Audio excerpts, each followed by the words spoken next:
Especialistas em política internacional e segurança estratégica afirmam que a situação envolvendo Nicolás Maduro e os Estados Unidos entrou em uma fase crítica, marcada por negociações secretas e sinais contraditórios. A recente entrevista concedida por Donald Trump trouxe à tona rumores de uma possível rendição negociada de Maduro, conduzida pelo enviado especial Richard Grenell. Segundo as informações que circulam nos bastidores, estaria sobre a mesa um pacote de garantias que incluiria anistia para Maduro e para funcionários de segundo e terceiro escalão do regime, desde que não envolvidos em crimes de lesa humanidade. Apesar de Trump negar publicamente qualquer iniciativa de mudança de regime, analistas ressaltam que esse tipo de recusa não significa inatividade, mas sim a preservação de uma operação de inteligência e diplomacia encoberta. Tanto Maduro quanto Grenell, em diferentes momentos, já teriam enviado sinais de que esse tipo de contato realmente existe. Há, segundo os especialistas, duas frentes claras nesse tabuleiro. A primeira corresponde ao plano tradicionalmente defendido por figuras como Marco Rubio e setores militares dos Estados Unidos, baseado na doutrina da aniquilação total do regime chavista. A segunda é a linha de Grenell, que aposta na implosão interna e em uma negociação capaz de abrir caminho para um governo de transição já preparado para assumir. A lógica por trás desse raciocínio é pragmática. Não se trata de impor uma mudança de regime nos moldes clássicos do que ocorreu em países como o Iraque ou o Afeganistão, mas de provocar uma ruptura interna que leve ao colapso do chavismo sem um custo militar direto para Washington. Esse plano é reforçado pela pressão crescente no campo militar. Nos últimos meses, os Estados Unidos confirmaram o afundamento de embarcações ligadas ao cartel de Maduro, estabeleceram uma recompensa de $50 milhões por sua captura e reforçaram a presença de forças navais na região. O paradoxo é que, ao mesmo tempo em que Trump evita declarações explícitas sobre mudança de regime, a movimentação militar e diplomática indica que a administração norte-americana prepara o terreno para uma transição inevitável. Nesse contexto, Grenell desempenha o papel de operador discreto, conduzindo negociações fora dos canais oficiais do Departamento de Estado e do Pentágono. Fontes de inteligência também indicam que os Estados Unidos estariam ampliando seu controle sobre informações estratégicas. A prisão de um alto comando em Trinidad e Tobago, supostamente com vínculos com Diosdado Cabello, sugere que Washington possui peças-chave capazes de fornecer detalhes sobre lealdades internas e fragilidades do regime. Isso amplia a margem de manobra nas negociações e aumenta a pressão sobre Maduro e seus aliados mais próximos. O quadro que emerge é o de uma operação psicológica e diplomática cuidadosamente calibrada. De um lado, as ameaças militares e a recompensa da DEA. Do outro, a oferta de um possível exílio dourado, mediante colaboração ativa no desmantelamento da estrutura criminosa que sustenta o regime. De acordo com analistas, a condição essencial dessa equação é a neutralização de Diosdado Cabello, considerado o verdadeiro pilar de sustentação militar e financeira do chavismo. Maduro teria sido pressionado a dar sinais claros de que estaria disposto a enfraquecer ou até eliminar a influência de Cabello, algo comparado a um sacrifício de peças menores para salvar o rei. O curioso é que essa narrativa de exílio dourado já havia sido utilizada pelo próprio Cabello em referência a Maria Corina Machado, em uma espécie de jogo de espelhos. Agora, esse mesmo conceito recai sobre ele e seu futuro. Grenell, segundo analistas de inteligência, não estaria oferecendo a Maduro um salvo-conduto gratuito. Pelo contrário, já haveria discussões prévias, possivelmente retomando contatos iniciados no Catar durante os primeiros meses da administração Biden, sobre a possibilidade de aliviar a recompensa e as acusações formais contra Maduro, caso ele colaborasse ativamente na desmontagem do cartel. Mas a diferença fundamental é que, nesta fase, o regime já foi classificado como organização terrorista, e Maduro passou a ser formalmente vinculado a essa definição. Isso limita drasticamente sua margem de negociação. O dilema de Maduro se resume, portanto, à necessidade de agir contra Diosdado Cabello e contra os generais mais comprometidos com o cartel.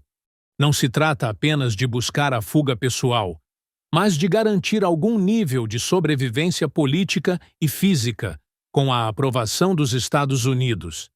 A experiência recente com Alex Saab mostrou como, com uma simples assinatura, acusações podem ser retiradas em determinados contextos, mas também deixou lições sobre as armadilhas desse tipo de acordo. Por isso, especialistas avaliam que Trump, Rubio e outros líderes norte-americanos estão mais atentos do que nunca ao risco de cair em soluções cosméticas. Segundo especialistas em geopolítica, a chave para compreender o próximo passo dessa operação é entender as condições mínimas que Nicolás Maduro exigiria para enfrentar Diosdado Cabello. O presidente venezuelano, pressionado por dentro e por fora, sabe que qualquer movimento contra seu aliado histórico só poderia ser feito mediante garantias sólidas. Entre elas, estaria a possibilidade de um exílio seguro, possivelmente mediado pela Rússia. A hipótese levantada é de que Maduro poderia deixar a Venezuela em um avião russo, sob proteção de Moscou, mas mesmo esse arranjo não seria suficiente para atender plenamente às necessidades dele e às exigências de Washington. Para que esse plano fosse viável, seria necessário que Richard Grenell atuasse como fiador, garantindo que, ao neutralizar os chamados inegociáveis, uma lista que inclui Diosdado Cabello e outros integrantes centrais do cartel, haveria espaço para a anistia de figuras de segundo e terceiro escalão, desde que não envolvidas em crimes de lesa humanidade. Essa medida não seria um favor a Maduro, mas sim uma ferramenta pragmática para evitar o colapso institucional da Venezuela no pós-chavismo. Analistas lembram a lição amarga do Iraque, onde a exclusão total dos quadros do regime anterior resultou em caos absoluto. A lógica de Washington, portanto, não é salvar Maduro, mas utilizá-lo como instrumento para provocar a autodestruição do regime e permitir uma transição com menor turbulência. Trata-se de uma estratégia cínica, mas eficaz, que o regime se consuma por dentro, gerando um desgaste irreversível sem que os Estados Unidos precisem arcar com o custo direto de uma invasão ou intervenção militar clássica. A equação, contudo, envolve Moscou. Embora a Rússia tenha sido uma aliada fundamental de Caracas em anos anteriores, os últimos sinais revelam tensões no relacionamento. O próprio Donald Trump afirmou que não se entende mais tão bem com Vladimir Putin, sugerindo que Moscou já não está disposta a agir de forma coordenada em relação à Venezuela.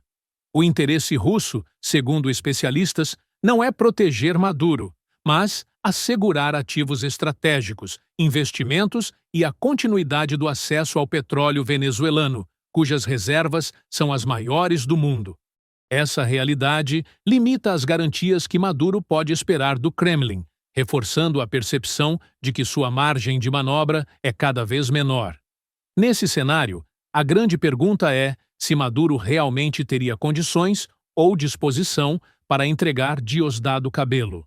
Historicamente, não há precedentes claros de uma ruptura desse tipo na Venezuela, mas em termos comparativos, no Império Romano era comum que líderes sacrificassem aliados poderosos para preservar a si mesmos. Aplicado ao presente, especialistas afirmam que Washington poderia, de maneira paradoxal, permitir que Maduro eliminasse seu principal aliado para enfraquecer a espinha dorsal do chavismo. Isso, no entanto, significaria condenar Maduro ao isolamento absoluto. Odiado pelos chavistas que restassem, pela oposição e pela comunidade internacional, ele acabaria sem exército, sem base política e reduzido à condição de peça descartável. Grenell, de acordo com as informações disponíveis, já teria deixado claro que o desmantelamento do cartel é condição inegociável. Isso implica não apenas a figura de Maduro, mas, sobretudo, a neutralização de Diosdado Cabello, amplamente reconhecido como o verdadeiro poder operacional por trás do regime. Ainda que Maduro apareça como alvo principal, a pressão real recai sobre Cabello, que controla os coletivos, influencia diretamente os cartéis e exerce um poder militar paralelo dentro da Venezuela. Para os falcões em Washington, como Marco Rubio e o próprio Trump, a permanência de Cabello tornaria qualquer transição um fracasso. Assim, a margem de negociação de Maduro é estreita. Ele não pode obter uma saída pessoal gloriosa, tampouco um exílio supervisionado em termos confortáveis. O máximo que poderia alcançar seria garantir algum tipo de anistia para oficiais intermediários, de modo a facilitar a desarticulação do regime sem um colapso total das instituições. Caso contrário, se Diosdado permanecer ativo, ou mesmo assumir o controle após a saída de Maduro, os Estados Unidos perderiam a partida. Por isso, Grenell não estaria construindo uma alternativa para Maduro sobreviver politicamente, mas apenas um mecanismo para alcançar os objetivos estratégicos de Washington. Essa disputa entre Maduro e Cabello, raramente admitida em público, é reconhecida nos círculos de inteligência como o verdadeiro divisor de águas. Maduro detém o poder formal da presidência, mas Cabello concentra os instrumentos de coerção e o controle efetivo da rede de cartéis, coletivos e militares. É esse poder oculto que os Estados Unidos visam desmantelar. O primeiro sinal concreto de que a operação avança não será apenas a prisão isolada de um oficial de alto escalão, como já especulado em Trinidade e Tobago, mas a execução de medidas diretas para enfraquecer a estrutura de Cabello. Washington espera uma prova inequívoca de que Maduro aceitou a proposta. Uma ação concreta que demonstre lealdade ao acordo com Grenell. Nesse ponto, a análise dos especialistas aponta que Maduro tenta se cercar de garantias antes de agir. O apoio do ministro da Defesa, Vladimir Padrino Lopes, o controle de setores estratégicos da Força Aérea e a fidelidade do SEBIN são vistos como condições mínimas para um movimento contra Cabello. O dilema é profundo. Maduro precisa consolidar força militar, assegurar garantias de sobrevivência pessoal e, ao mesmo tempo, construir uma narrativa pública que justifique a queda de seu aliado mais próximo. Não poderia simplesmente anunciar em cadeia nacional a prisão de Diosdado Cabello. Seria necessário elaborar uma coartada convincente, preparar a opinião pública e estruturar a versão oficial para o mundo. Enquanto isso, a implosão interna avança, arrastando figuras como Tarek William Saab e outros nomes-chave do regime para dentro de uma crise que já não pode ser revertida. Maduro se vê em meio a um triplo processo: assegurar poder militar suficiente para a purga, negociar garantias mínimas de sobrevivência e construir até mesmo uma narrativa mentirosa que o afaste da imagem de chefe do cartel, transferindo essa identidade a Diosdado Cabello. Embora pareça inverossímil imaginar Maduro acusando publicamente seu aliado de décadas, analistas lembram que a política latino-americana já produziu reviravoltas inesperadas, tão surpreendentes quanto quando Hugo Chávez elevou figuras improváveis, como Tarek El Aissami, ao círculo mais íntimo de poder.